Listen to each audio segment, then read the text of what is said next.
What is this situation? What is going on, and why am I talking like I've just stumbled upon something which is slightly amusing to me? Well, because it is slightly amusing to me. Yes, I am slightly amused. I can't deny it. I won't deny it. I am amused. Yes. Why? Because come with me.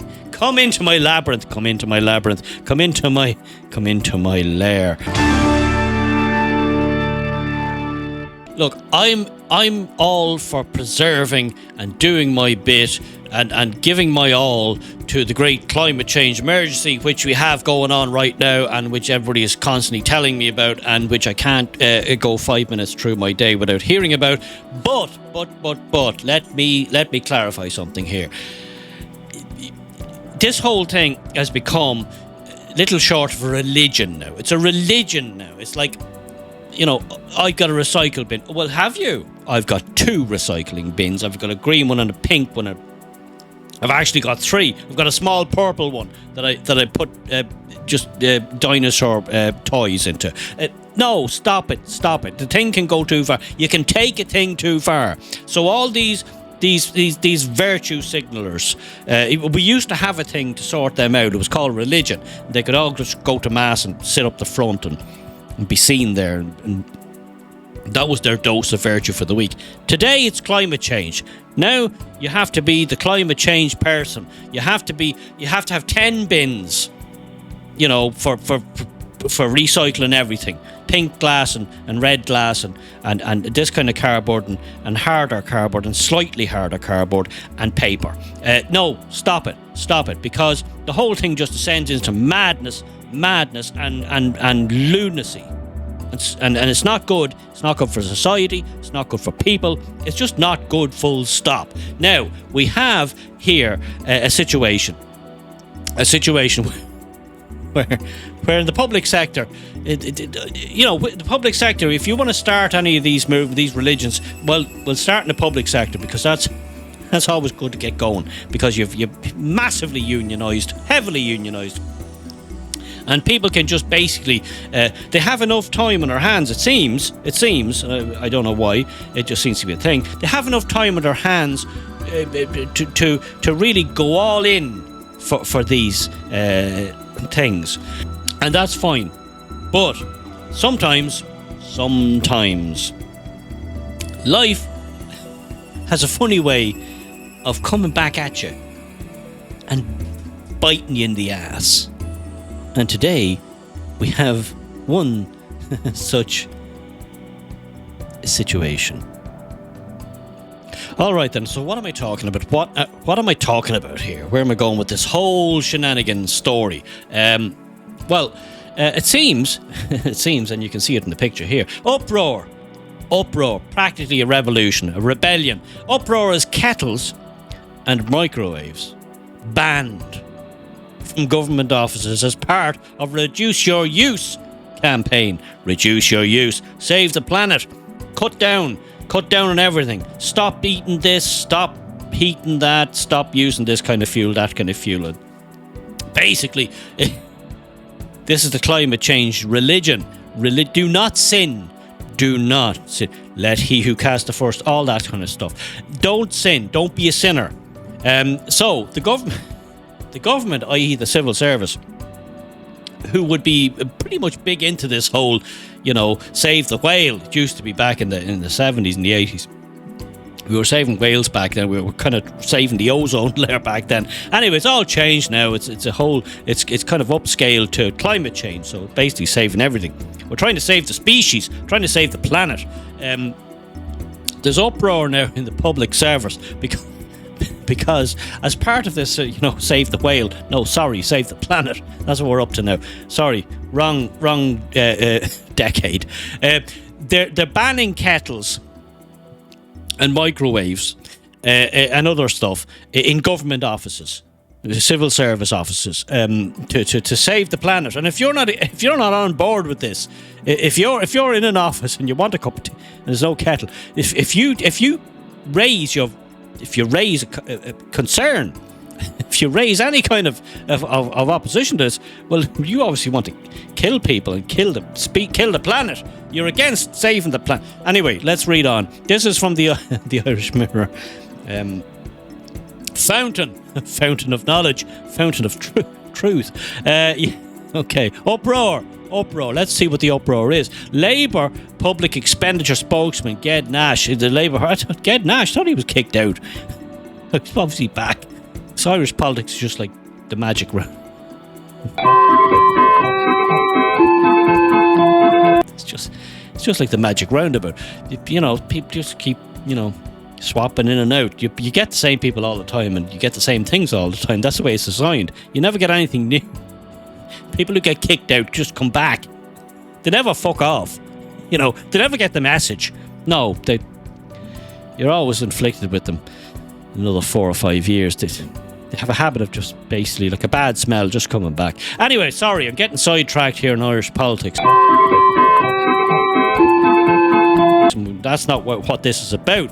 We're talking about saving the planet here. Saving the species, saving the human race, saving every race. Labour public... Okay, Ged Nash told the Mirror... this is Fergal Blaney, by the way, writing this, political editor for the Mirror. He told the Mirror that he's in favour of climate action, but is asking the government to, quote, cop on and be reasonable at the same time. Now, if you know anything about the... Who are these whack jobs? The Extinction Rebellion, and who's gluing themselves to Van Goghs and Picassos? That's not Extinction Rebellion. Is that Just Stop Oil?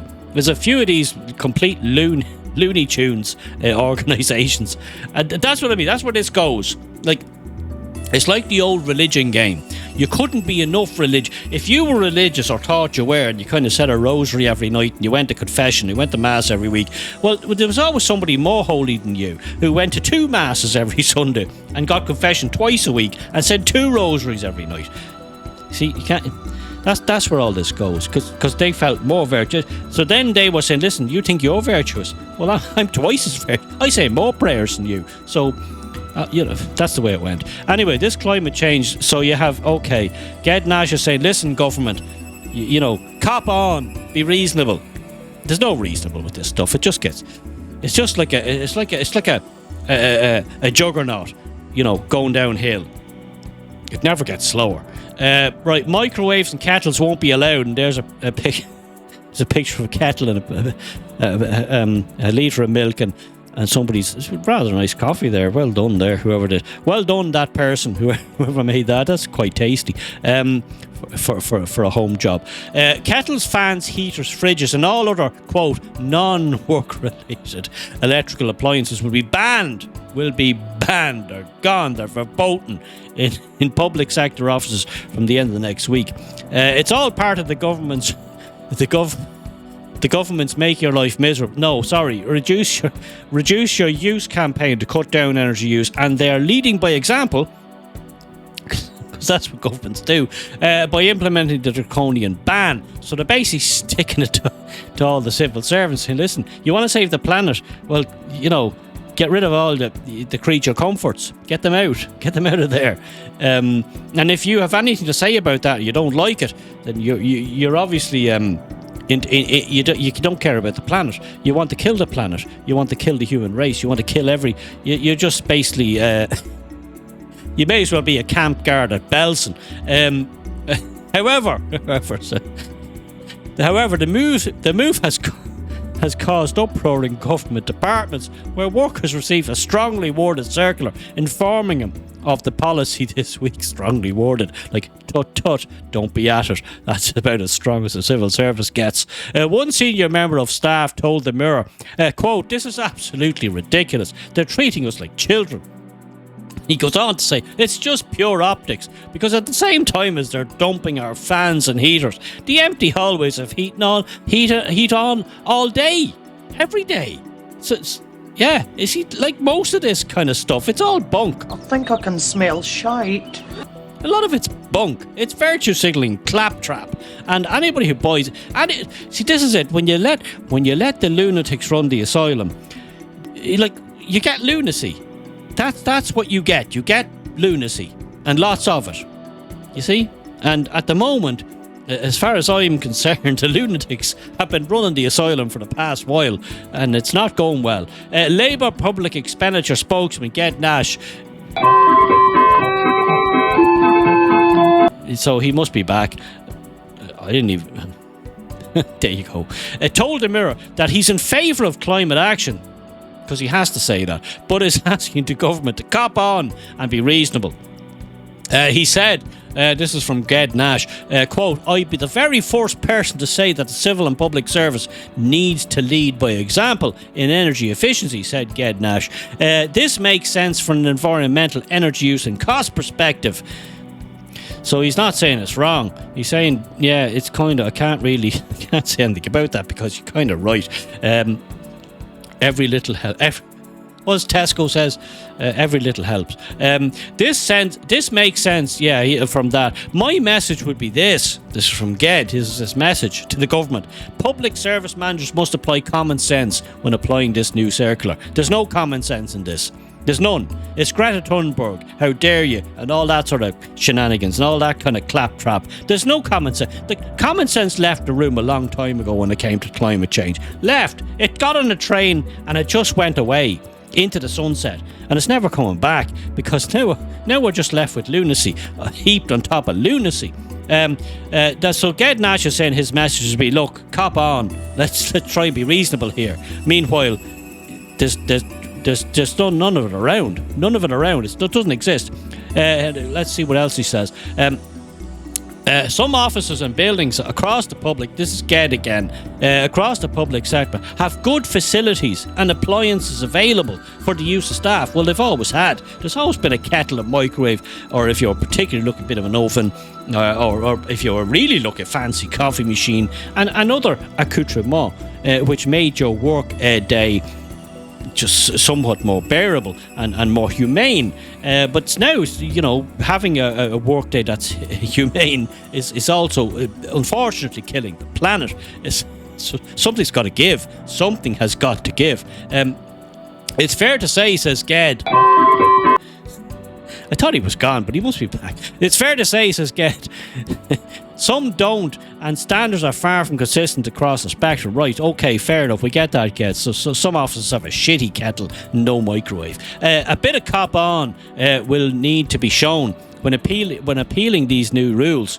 Appealing these new rules or applying these new, I don't know. And local and individual circumstances will need to be taken into account when this circular comes on stream, said Ged. Now, going back to the Mirror, the full list of banned appliances includes, you ready for this? Fans. Okay, not a problem in winter, but it's not good in summer. Kettles, a staple of any office that I've ever worked in. You had to have a kettle somewhere in the mix. Coffee machines. Okay, if you were lucky, you had a coffee machine. And I think in today's day and age, well, basically go to Lidl and you buy them for, £2. Heaters. No heaters. That's going to be fun. Microwaves.